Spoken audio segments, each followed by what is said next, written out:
Continuamos con su programa Visión RDN. Recuerden suscribirse a nuestro canal de YouTube, activar la campanita. Señores, hemos llegado a 229.500 suscriptores, a más de 41 millones de visualizaciones. Gracias. Señor, hoy tenemos un invitado muy especial, ya no invitado, también de la casa, una persona que nosotros respetamos mucho, es una persona que lo define en el trayecto de su vida es la coherencia, que es la madre de toda de la consistencia para uno retener la verdad. Porque cuando tú eres coherente y no cambias, eso es difícil, en este mundo es muy difícil. Aquí tenemos al vicepresidente nacional, pero analista político internacional, Pelegrín Castillo. ¿Cómo está, Pelegrín? Muy contento, Ariel, de encontrarme de nuevo aquí en tu espacio. Muchas gracias por la invitación. Un saludo al público que sigue Visión RD, que es un público atento, inquieto, interesado en estos temas. Y eso es muy bueno, eso es necesario porque todo lo que pase en nuestros entornos globales, regionales, insulares, de una u otra manera, para bien o para mal, nos afecta. Claro, y me siento contento por este regalo. Sí. Yo soy privilegiado. Eso son cosas que me la voy a tener que comer. Como por ahí viene un nuevo libro mío. ¿Es verdad? Sí, que espero sacarlo pronto. Debió salir antes, pero en producir libros es un reto. No, un reto grande. Un reto. Y ya está listo. Es el complemento de Choque de Potencia en el Gran Caribe, que abarca ya todo, la etapa presente y una serie de cosas. Ok. Hablando del presente, Pelegrín, se ha visto un destape sobre la USAID en República Dominicana. Se mencionan periodistas, se mencionan personalidades, se está hablando hasta de una posible auditoría. Y precisamente el secretario de Estado que nos visita, Marco Rubio, pasa a ser el presidente interino. O sea, va a tener toda la información referente a República Dominicana, porque él tiene vista en República Dominicana, porque incluso en la campaña él nos defendió literalmente, cuando habló de los 3, de que querían que cargáramos con 3 millones de haitianos, que los recursos son limitados. Él fue un patriota en ese momento. Entonces Marco Rubio, un hombre muy informado, que tiene muchas amistades en República Dominicana, y ahora el presidente interino del USAID, se habla de una posible auditoría. ¿Qué usted ve en todo esto, Pelegrín? Usted que es un hombre informado.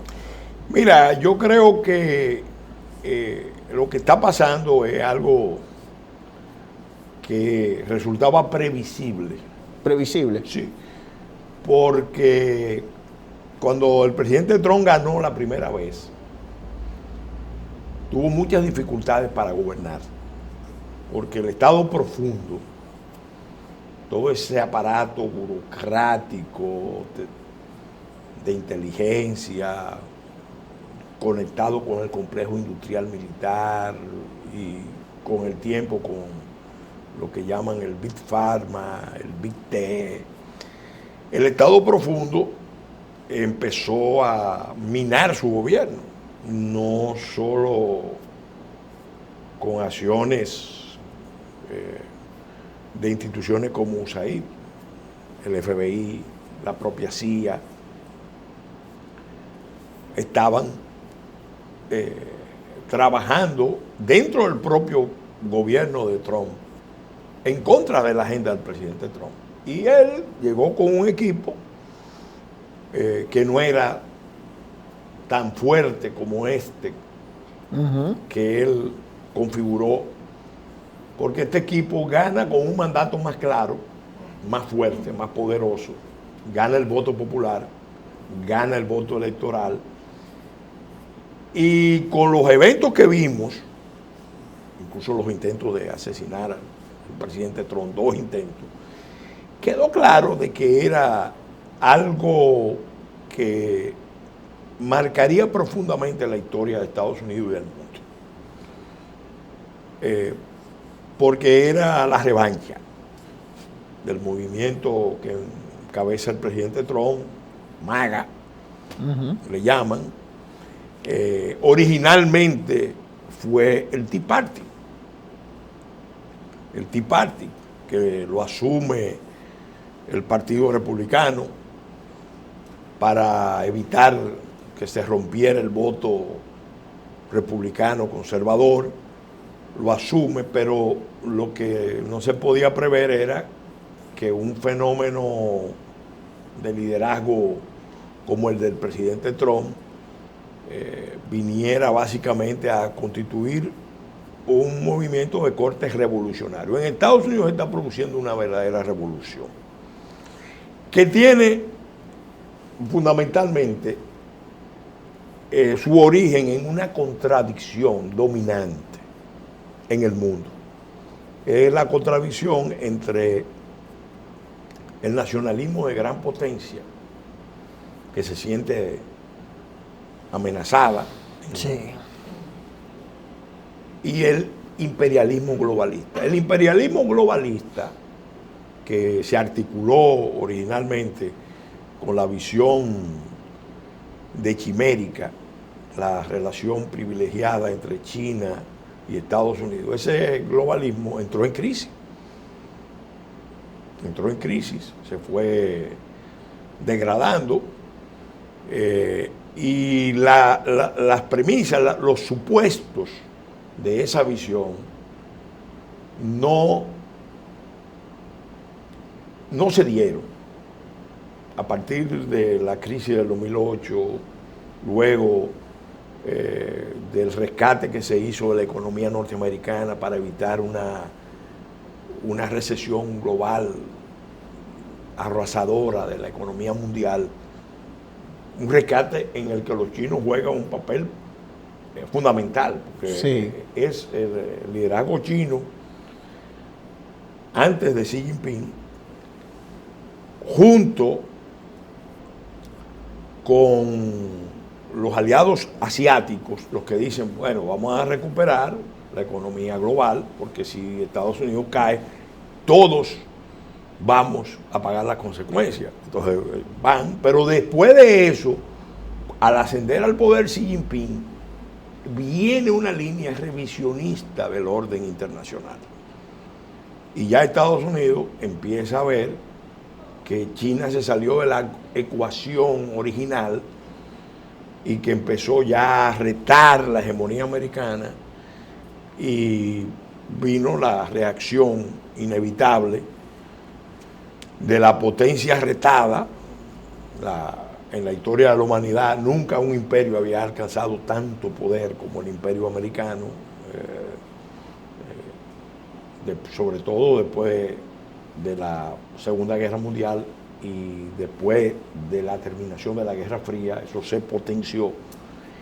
Entonces viene esa contradicción, porque el pueblo norteamericano sintió que sus élites liberales y conservadoras, los que gobernaban en ambos partidos, estaban olvidando a los Estados Unidos, a los estadounidenses, sacrificándolos incluso, y por eso se produce esa revuelta interna de los Estados Unidos, y por eso el lema penetra tanto: convirtamos a América grande otra vez. Uh-huh. Es decir, concentrémonos en nosotros mismos y dejémonos estar metiéndonos, como dijo el presidente Trump varias veces, en escenarios de conflicto, de guerra, jugando a ser el gendarme del mundo, que además era un rol que nadie le agradecía. Porque en ese contexto, los Estados Unidos también cometieron un error. Las élites liberales y conservadoras, y lo explica muy bien Emmanuel Todd en varias de sus obras, creyeron que sencillamente el mundo giraría sobre los mercados globales integrados y que el papel de Estados Unidos sería reconocido, porque ellos lograron inicialmente vender la idea de que ya era el fin de la historia, como decía Fukuyama. Sí. Y que Estados Unidos, en vez de usar recursos duros de poder, con los recursos blandos, controlando los organismos multilaterales, manipulando las asimetrías económicas y controlando a los países a través de la hegemonía cultural y sobre todo de las ONGs como instrumentos para fortalecer la sociedad civil como contrapeso a los partidos políticos y a los gobiernos, incluso en los escenarios donde los gobiernos se pudieran mostrar hostiles a los Estados Unidos. Entonces ahí es que viene el derrumbe de ese orden, y por eso tú ves que van a revisar no solamente USAID, hay una investigación que se va a abrir con el FBI. El FBI. Sí, claro. Con relación también a todo esto. Y probablemente con la CIA.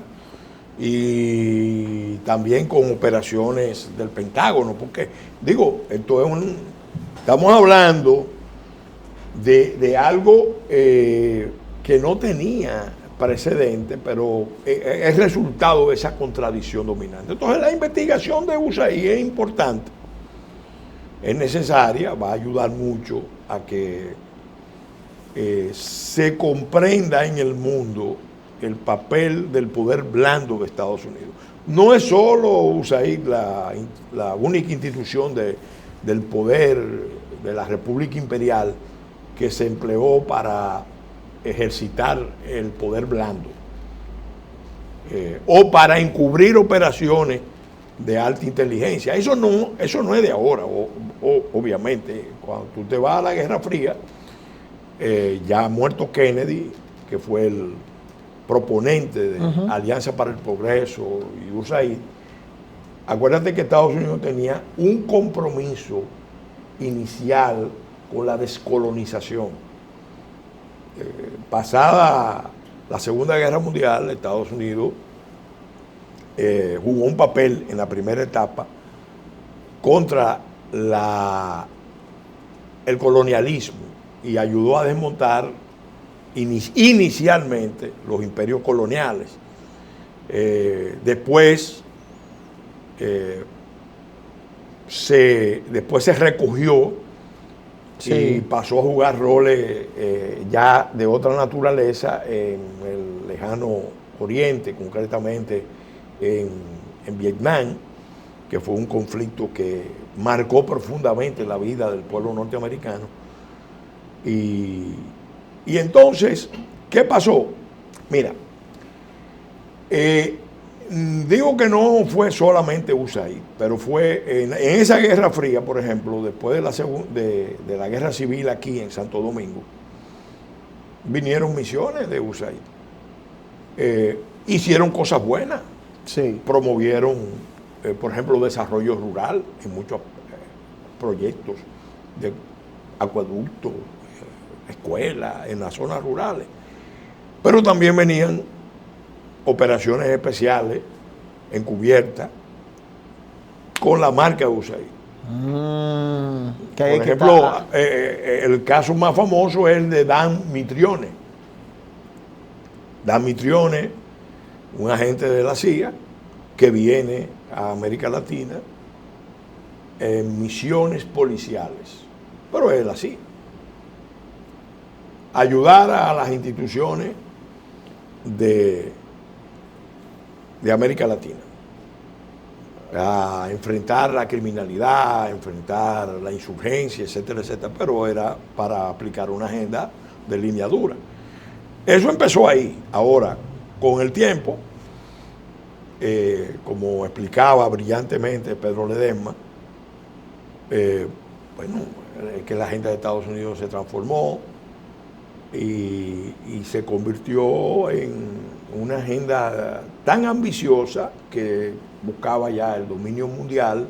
Yo siempre he dicho, el imperialismo, decía Lenin, es la fase superior del capitalismo, pero el globalismo es la fase superior del imperialismo.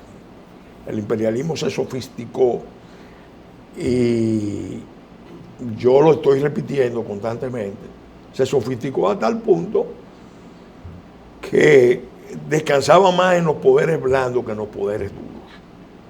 Porque las mismas guerras que Estados Unidos libró eran guerras, es la tesis de Manuel Todd, eran guerras para poder mantener el gran aparato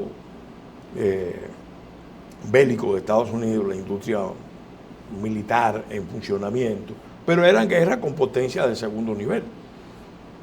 En Irak fundamentalmente se vio, o en escenarios, vamos a decir, extremos como Afganistán. Pero, y esto es bueno tenerlo presente, ese poder blando se ejercitó. Y si hay un punto del planeta, hay muchos puntos del planeta donde se ejercitó ese poder blando, este es uno. Aquí en República Santo Domingo. Dominicana. Sí. Especialmente en una estrategia que empezó a impulsar el presidente Clinton. El presidente Clinton, cuando asumió el poder, sucede al presidente Bush padre, llega con esa agenda de darle fuerza al poder blando de Estados Unidos. Y fíjate que él juega un papel importante en la restauración del presidente Aristides. Clave, él va, busca, tenía un compromiso con su partido, con la diáspora haitiana, con el caucus afroamericano y con figuras como la familia Kennedy, gente de la familia Kennedy, el senador Kennedy. ¿Cuál era la idea? Bueno, vamos a restaurar a Aristides en el poder. Y te voy a contar una vertiente de cómo las contradicciones que se dieron, porque en la historia también de Estados Unidos, antes de esa etapa de Obama y de Clinton, hubo un periodo de luchas de agencias. Todo el mundo conoce que en los Estados Unidos se dio, por ejemplo, en un momento dado, una gran contradicción entre la CIA y la DEA, especialmente en la región del Caribe. De ahí surge el famoso libro del gran escritor Larry Collins, se llama Águilas Negras, explicando la pugna de las agencias. La CIA con un enfoque de cómo instrumentalizar el narcotráfico para fines políticos y la DEA tratando de desarrollar una agenda como la que se estaba planteando, o la que se está planteando ahora, de que es un fenómeno peligroso que hay que enfrentarlo para erradicarlo. Entonces esas contradicciones, todos los problemas que generaron. Pero el presidente Clinton llegó y, por ejemplo, te puedo contar este episodio. Él llega y le pide a la CIA la reposición de Aristides. Y la CIA le dice, no podemos hacerlo. No podemos hacerlo porque nosotros somos los que lo hemos derrocado. Y los que están en el gobierno son gente nuestra. Han cooperado con nosotros. Y no conviene porque el perfil del presidente Aristides es de un líder incontrolable, radical, violento, psicópata. Eso no lo digo yo, lo dice la CIA. Pero la Casa Blanca insistía que había que reponerlo. Y entonces se dio una contradicción muy fuerte, tan fuerte, que Casablanca no le prestó atención al informe que le envió la CIA sobre lo que podía pasar en Ruanda y Burundi antes de la matanza, porque estaban peleando. Sí. Pero ¿qué hizo el presidente Clinton para reponer a Aristides? Bueno, cuando se lo llevan de Caracas a Washington, él le libera unos fondos que estaban asignados a programas de ayuda a Haití, y Aristides consigue un grupo de asesores norteamericanos de ascendencia haitiana o afroamericanos o liberales del Partido Demócrata que lo convencen de que con esos fondos él debe pagar el lobby en Estados Unidos para que el Congreso apoye la acción de restauración de Aristide en el poder. Mira, sí. Dónde empiezan a usar el poder blando. Clinton le entrega $30 millones y Aristide se dedica con esos recursos o con parte de esos recursos a gestionar su restauración en el poder. Entonces, ¿qué pasa? Bueno, eso es tan amplio que en un momento dado insiste con la CIA el presidente Clinton y le pide que le limpien la imagen al presidente Aristide. Esto que te estoy diciendo está en el libro Legado de cenizas de Tom Weiner, historia de la CIA. Sí. Y ahí lo relata a partir de las actas, de las investigaciones del Senado, que lo conviertan, que le cambien la imagen y lo conviertan en el Thomas Jefferson haitiano. Wow. Sí. El director de la CIA incluso protesta y dice que eso es excesivo, que cómo van a hacer eso. Bueno, en ese periodo, República Dominicana estuvo amenazada gravemente porque la crisis haitiana se estaba escalando como esta que estamos viviendo ahora. Peor en ese momento, pero esta puede convertirse en algo peor que la crisis que vivimos entre el 91 y el 94. Qué grave. Claro. Es grave. Es grave. ¿Por qué? Grave. Porque mientras se estaba dando eso, Estados Unidos le ponía un cerco a Haití para que los haitianos no salieran por mar a la Florida, no fueran a Turcas y Caicos. Inglaterra tuviera problemas con el dominio de las islas del norte, no fueran a Martinica, Guadalupe, a Guyana, sino que, encapsularan la crisis en la isla de Santo Domingo. Pero ahí no se quedaba el tema, sino que montaron toda una campaña para presionar al Estado Dominicano a que abriera la frontera y pusiera en ejecución un plan que, cosa de la vida, se había formulado por primera vez con la caída de los Duvalier en el año 86. Ese plan se conoce como Plan Éxodo. El Plan Éxodo. Éxodo. Es un plan militar que le sugirió el Comando Sur de los Estados Unidos. Wow. A las Fuerzas Armadas Dominicanas, supuestamente ante el escenario de una guerra civil en Haití. Entonces, para prevenir que en una guerra civil en Haití se produjera un éxodo incontrolado, el país, República Dominicana, se iba a comprometer a abrir 20 campamentos de refugiados de 20.000 personas cada uno. ¿De 20.000 personas? De 1.000 personas cada uno. Eso fue algo tan serio. Ese plan se elaboró en el 86, no se aplicó. Sin embargo, ya cuando estaba la crisis haitiana disparada, el choque entre el gobierno militar y los Estados Unidos, el presidente Clinton, cuando estaba disparada, el presidente Clinton ejerció presiones sobre República Dominicana para la apertura de campamentos. Y voy a dar lo he dicho varias veces, pero ahora vale la pena para que entendamos bien las cosas. Sí.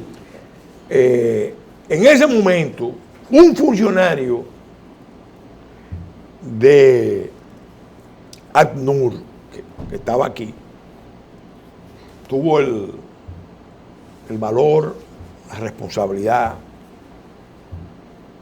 de compartir con nosotros en Unión Nacionalista. Yo era el Benjamín del grupo de Unión Nacionalista que encabezaba don Luis Julián Pérez. Ellos compartieron, ese funcionario de Naciones Unidas, creo que otros estaban de acuerdo, de esa agencia del ACNUR, que resistía la idea de que los norteamericanos querían la apertura de campamentos. Nos dieron la voz de alerta y nos pidieron, nos dijeron, no lo hagan, porque si ustedes abren su territorio a campamentos, eso va a ser, eso van a perder el control de su territorio y eso va a durar décadas en resolverse. No lo hagan, defiendan su espacio, cierren su frontera. Obviamente ya el presidente Balaguer estaba en esa línea, no hubo que hacer muchos esfuerzos porque el presidente Balaguer estaba claro, incluso había denunciado, que mucha gente no lo entendió en ese momento, creyó que eso era un ardid electoral en contra del PRD, del doctor Peña Gómez. Entonces, básicamente el doctor Balaguer había denunciado que Francia y otras potencias, ¿cuáles eran las otras potencias? Él no quiso mencionar a Estados Unidos, mencionó a Francia. Claro, ¿por qué menciona a Francia? Porque esto no es solamente, este problema que estamos viendo del uso de los poderes blandos y de la guerra legal, por ejemplo, es algo que lo hacen los norteamericanos, pero lo secundan los europeos, lo han secundado los europeos. Sí. No nos perdamos en eso. Ahí el presidente Balaguer hace esa denuncia. Y fíjate, tuvimos todo ese tiempo, entre el 91 y el 94, bajo esa amenaza, e incluso Estados Unidos le quitó la visa a altos oficiales generales de las Fuerzas Armadas. Hasta que llegó un punto en que fue notoria la inconformidad militar. ¿Por qué? Bueno, parece, es una versión que yo todavía no he podido confirmar, pero parece que un grupo de generales dominicanos se reunieron y decidieron, bueno, si los americanos siguen presionando, nosotros vamos a ir todos juntos y vamos a entregar la visa a la embajada americana. Y ahí parece que ellos... En ese nivel. En ese nivel. Creo que el último general que fue sancionado fue Aurelio Polanco Rosario, de la Fuerza Aérea. Porque el argumento de Estados Unidos, ¿cuál era? Que República Dominicana estaba violando el embargo. La verdad, que yo hablé con el doctor Balaguer después, es que el doctor Balaguer había autorizado la flexibilización del embargo. ¿Por qué? Porque él decía, me lo digo, si yo acepto lo que me están planteando, eso va a provocar un éxodo masivo, un escalamiento de la crisis haitiana. Entonces, mira, esa fue una crisis donde la existencia misma de República Dominicana estuvo amenazada. Porque ese fue un momento muy complicado. Pero después hay otro momento posterior, donde la existencia, la integridad de la República Dominicana estuvo amenazada. En el gobierno de Hipólito Mejía. Luis Álvarez Renta convence a Hipólito Mejía y a Aristide. Luis, como articulador del alto empresariado dominicano, lo convence de que tienen que ir donde el presidente Bush y llevarle en la cumbre de Quebec una propuesta. ¿La propuesta cuál era? Vamos a trabajar en un proceso de integración binacional. A República Dominicana le abren el mercado norteamericano a través del DR-CAFTA. Los empresarios dominicanos tenían razón cuando planteaban que no podían que no podían quedarse fuera del DR Casta, pero ponen a una persona como Luis Álvarez Renta a proponer la idea ingeniosa de que sí, que debemos integrarnos, pero ofrecerle a los norteamericanos que nosotros íbamos a trabajar junto con Haití en un esquema de integración en la frontera y posteriormente en la isla. ¿Por qué? Porque se amarró la ley Hot-Hell con el DR Casta. Ese otro recurso blando de poder, lo explica Joseph Nye también, el uso de las asimetrías, y nos amarraron. Pero eso duró poco, porque en el 2004 ya la administración Bush había tomado la decisión de volver a derrocar, Bush hijo, volver a derrocar a Aristide. Sí. Y te voy a contar para que veas esto. Sí, me dice ya en este minuto. Usted sabe Sí. que llegó el tiempo, pero Sí, usted, mira, usted de aquí. El presidente Bush autoriza el derrocamiento de Aristide. ¿Cómo se usa, se hace la operación? Bueno, se hace no con USAID, se hace con fondos norteamericanos del Departamento de Estado que se dan a una serie de instituciones.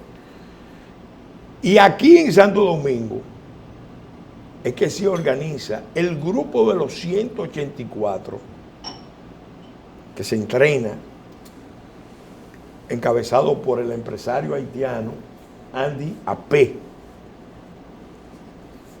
Andy Apé lidera una coalición tipo participación ciudadana, pero en la versión haitiana, un empresario encabezando los grupos de sociedad civil para enfrentar la dictadura de Aristide. Y había razones sobradas, porque Aristide se estaba comportando con una ferocidad, con una agresividad terrible, y además en política internacional estaba dando giros hacia Cuba y hacia Venezuela, que eso es lo que está en la base de la decisión de derrocarlo. El otro componente de la acción que fue decisivo fue el uso del comandante Guy Philippe y de Jovel Chamblan, el jefe histórico del FRAC, que era un grupo represivo de haitianos anti-aristidistas que apoyaron a Cedras. Entonces, ellos estaban aquí en Santo Domingo. Yo protesté la presencia de Guy Philippe en el país. Dije que eso era sumamente peligroso, pero los planes de Estados Unidos eran eso. Entonces el embajador haitiano me aborda y me da la información de que ellos le dijeron al presidente Mejía que había un plan para derrocar a Aristide desde República Dominicana y que eso era muy peligroso. Yo le dije, mire, embajador, vamos a estar claros, si ese plan se está armando, que yo no lo dudo, usted puede escribir que eso no sale de aquí. Esos son los Estados Unidos los que están organizando. Pero fíjate cómo se usan instituciones, porque en ese caso fue un personaje. Esto que estoy diciendo salió en el New York Times. En el New York Times, en un reportaje, 2 reportajes, página completa. En el año 2004, Stanley Lucas organiza esa operación desde República Dominicana. Mientras el Departamento de Estado con su embajador seguían una línea, Stanley Lucas, trabajando con una cobertura del Instituto Republicano Internacional, estaba provocando el derrocamiento de Aristide aquí, desde aquí, organizando la protesta y todo eso, y luego moviendo a Guy Philippe y a Jovel Chamblan. Son 2 momentos para que tú veas de cómo el poder norteamericano estaba abusando instituciones como USAID, instituciones, ni siquiera la misma USAID, eran otras instituciones que recibían fondos federales como cobertura para operaciones de este tipo. Y poniendo en jaque a qué, la existencia de República Dominicana. Y después se montó, eso da para otro programa, después se montó una campaña, y yo soy testigo de primera línea, en contra de República Dominicana, para quitarle a República Dominicana el derecho a decidir quiénes eran sus nacionales. Y eso lo vivimos y lo sufrimos, porque incluso en un momento dado, ya yo he dado testimonio de eso, la misma USAID, la representante aquí en República Dominicana, cuando nosotros enfrentamos a Sonia Pierre, que era la punta de lanza de esa ofensiva junto con el padre Rucuá, cuando enfrentamos a Sonia Pierre y pusimos en evidencia la manipulación, hubo una reacción desde Estados Unidos virulenta contra no República Dominicana, contra la Fuerza Nacional Progresista y contra nosotros. Y ellos prepararon una carta y empezaron a llamar, y eso me lo contó una persona, porque uno tiene amigos en todas partes. Sí. En Estados Unidos también tenemos amigos, y siempre aparece alguien que dice, mira, esto no puede ser. Y me dijo esa persona en una recepción, le confieso que a mí me da vergüenza que la directora de USAID esté llamando a todas las instituciones que reciben fondos para que firmen esa carta en contra de ustedes, y están montando la campaña en los medios en contra de ustedes. USAID. Porque ustedes, obviamente, nosotros habíamos evidenciado el tema. Eso, ¿por qué lo hicimos?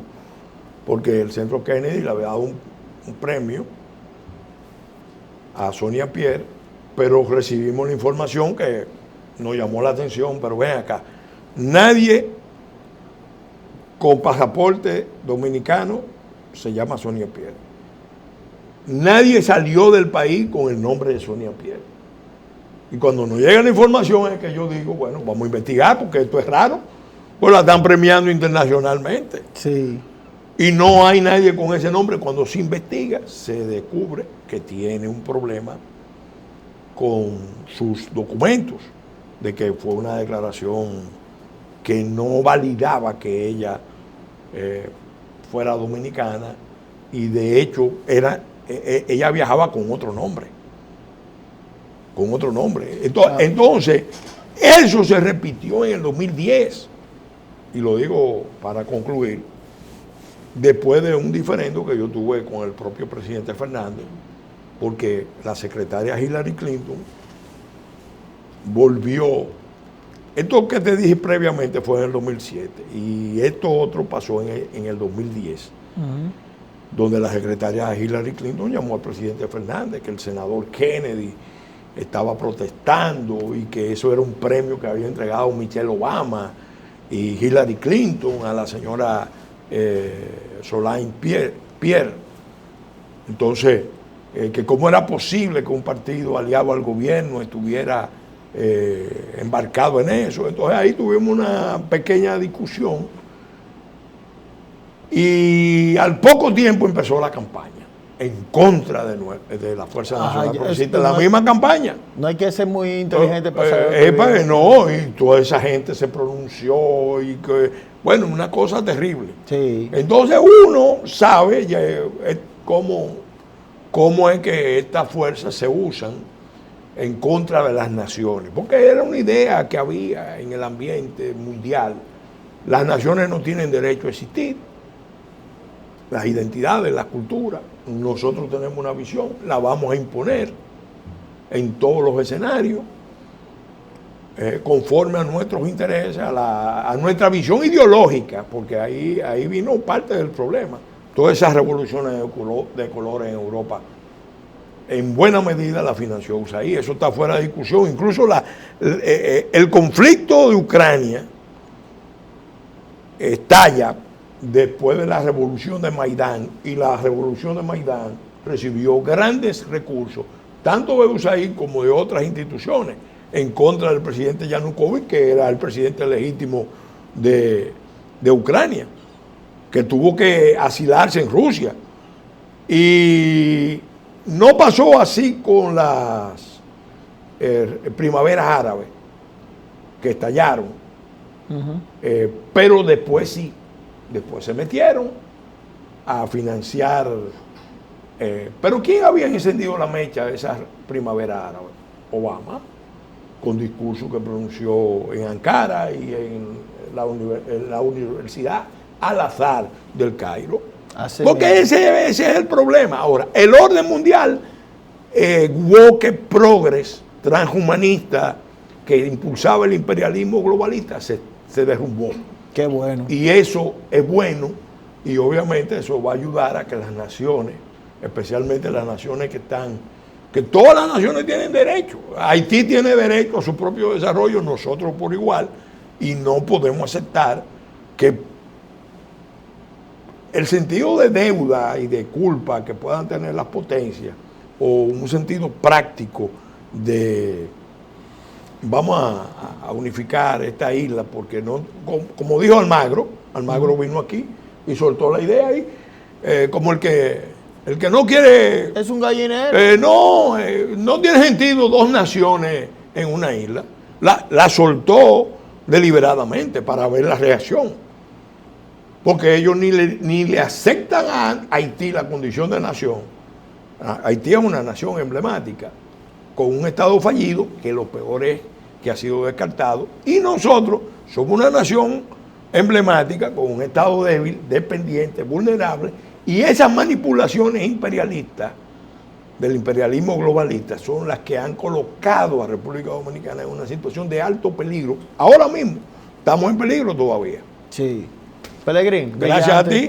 Gracias. Con usted siempre vamos a hacer muchos programas. Sí, vamos. Viene parte 1, parte 2, parte 3, parte 4, porque es que hay mucho contenido. Yo lo felicito, ¿verdad que sí? Y gracias, ¿verdad?, por el obsequio. Bien. Sí. Señores, suscríbanse a nuestro canal de YouTube, Visión RDN, activen la campanita de notificaciones y como siempre les digo, hasta la próxima.